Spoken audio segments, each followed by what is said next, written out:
क्या Trump Iran पर nuclear attack करने वाला है? ऐसा मैं नहीं कह रहा हूं, ऐसा यूएन का सीनियर डिप्लोमेट मोहम्मद साफा ने दावा किया है और उन्होंने रिजाइन भी कर दिया, ये कहते हुए UN preparing nuclear war against Iran, यानी कि ईरान के खिलाफ यूएन और ट्रंप मिलकर के एक न्यूक्लियर वॉर के लिए तैयारी कर रहे हैं। अब पॉइंट की बात समझिए, पॉइंट की बात यहाँ पर यह कि जब से ईरान और यूएस का वॉर चला है तब से ट्रंप ने हमेशा ये दावा किया कि ईरान हार रहा है, ईरान सरेंडर करेगा। उसने हमेशा ये दावा किया है कि ईरान सरेंडर करेगा, वो हमारी बात मानेगा।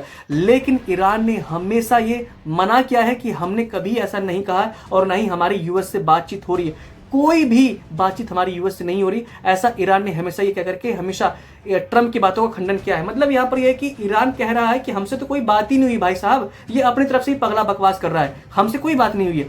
अब यहाँ पर सोच कर देखो कि अभी एक न्यूज आती है 29 मार्च को कि जो ट्रंप है उसने अपने 3200 से ज्यादा मरीन कमांडर को कतर के अंदर दोहा में भेजा है। अब ये मरीन कमांडर क्यों भेजे गए हैं? देखो इंपॉर्टेंट बात यहाँ पर यह कि जो ईरान का जो एक आइलैंड है खर्ग आइलैंड, वो ईरान के लिए बहुत ज्यादा इंपॉर्टेंट है। ऐसा समझकर देखो कि ईरान की तरफ से जान है, क्योंकि ईरान 90% से ज्यादा जो अपना ऑयल है वो वहां पर खर्ग आइलैंड पर रिजर्व करके रखता है। अब जैसे खर्ग आइलैंड पर यूएस कब्जा करेगा, सीधी सी बात है वो पीछे तो हटेगा नहीं। अब यहां पर सोच कर देखो, जब ईरान किसी दूसरे कंट्री के ऑयल टैंकर्स पर हमला कर रहा था तो क्या वो कंट्री ये नहीं चाहेंगे कि जो ईरान के ऑयल टैंकर्स हैं उन पर भी हमला हो?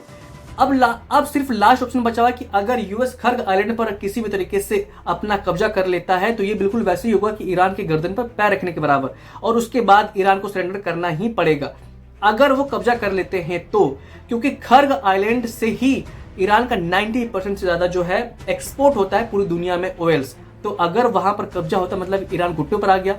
अगर कब्जा नहीं हो पाया, अब सोच कर देखो, जिस कंट्री को पता है कि हमारा जो मेन काम है, जो हमारा मेन आइलैंड है, क्या उसकी सुरक्षा नहीं कर रहा वो? बिल्कुल करेगा। तो अगर यूएस वहां पर कब्जा नहीं कर पाता है तो सीधी सी बात उसके पास लास्ट ऑप्शन बचेगा कि वो न्यूक्लियर वेपन का यूज करे। अब एक बात यहाँ सोचने वाली है, जो ट्रंप इतने सालों से नोबेल पीस प्राइज के लिए हंगामा करता रहा और उसने वेनेजुएला के प्रेसिडेंट को कैप्चर करवा लिया और क्यूबा के लिए पूरी तरीके से तेल ऑयल ही बंद करा दिए, और उसके देश में उसके खिलाफ कम से कम 80-70 लाख जो लोग रोड पर आ गए खिलाफ करने के लिए। क्या वो चाहेगा कि वो ईरान से हार जाए और वो चाहेगा कि वो ईरान से हार के बैठ गया? कभी नहीं। यूएस का ट्रंप कभी नहीं चाहेगा कि वो ईरान से हार जाए या फिर ईरान के सामने वो कुछ नहीं कर पाया। तो उसके पास लास्ट ऑप्शन बचेगा न्यूक्लियर वेपन का। तो ये बिल्कुल साफ क्लियर है मैसेज है कि वो न्यूक्लियर वेपन अगर यूज करना होगा तो यूएस उसके खिलाफ जरूर करेगा, करना ही पड़ेगा उसको, क्योंकि उसको जो डोमिनेट करना है ना, किंग वाली जो भावना फील लेना है, इसके लिए वो करेगा ही करेगा।